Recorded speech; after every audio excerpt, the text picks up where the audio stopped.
Beralih ke Lampung Timur, Henry Widya Harjoko, satu dari 3 tersangka pendaftaran tanah sistematis lengkap atau PTSL Kabupaten Lampung Timur yang terjaring operasi tangkap tangan Polda Lampung harus dibantarkan ke rumah sakit. Tersangka menjalani rawat inap di Rumah Sakit Ahmad Yani Metro karena serangan jantung. Inilah kondisi tersangka Henry Widya Harjoko di kasur pembaringan ruang VIP 202 Rumah Sakit Ahmad Yani, Kota Metro, di mana Henry terlihat lemah dan harus diinfus dan dibantu alat pernafasan. Kabid Humas Polda Lampung Komisaris Besar Polisi Zahwani Pandra Arsyad membenarkan adanya salah satu tersangka kasus tindak pidana korupsi yang dilakukan pembantaran di rumah sakit. Proses perawatan di rumah sakit akan dilakukan hingga tersangka dinyatakan sehat. Kendati demikian, penyidikan perkara yang menjerat tersangka terus berjalan, sedangkan proses perawatan tersangka dikawal oleh petugas kepolisian.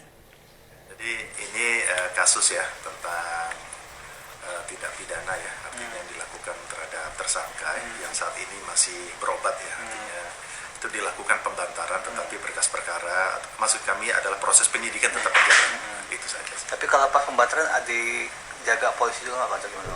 Iya, itu otomatis ya. Artinya di dalam pengawasan kami juga, artinya itu seperti itu. Untuk laporan sementara apa sih, Bang? Sakit apa sih, Bang? Jantung, stroke? Kami kurang ini, karena memang itu adalah kewenangan penyidik ya, kami tidak bisa menceritakan secara detail. Intinya ada hal yang perlu dirujuk ya, artinya perlu ada dirujuk ke ke rumah sakit, bahkan ini kita akan lakukan pemeriksaan. Sementara penasihat hukum tersangka Irwan Aprianto menuturkan kliennya dibantarkan ke Rumah Sakit Bayangkara Polda Lampung pada hari Senin malam kemarin dan dirujuk ke Rumah Sakit Ahmad Yani Metro. Kliennya harus dilakukan rawat inap di rumah sakit karena mengidap serangan jantung. Dia dikirim ke pada saat pemeriksaan kemarin, dijatuh sakit lalu dikirim ke Rumah Sakit Bayangkara. Dari Bayangkara karena jantungnya yang diserang, dirujuk ke Ayani, karena Ayani juga permintaan keluarga sebab ada dokter yang khusus menangani tentang jantungnya. Bang, itu pas kejadian dia tuh jantung ikumat itu hari apa sih, Bang?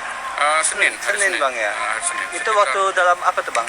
Sudah selesai pemeriksaan, sudah selesai segalanya. Dia tinggal mau istirahat, pulang ke sel, di dalam sel dia jatuh. Irwan menambahkan kliennya memang mempunyai riwayat sakit jantung sebelum terjaring operasi tangkap tangan Polda Lampung. Untuk kondisi Henry saat ini berangsur mulai membaik.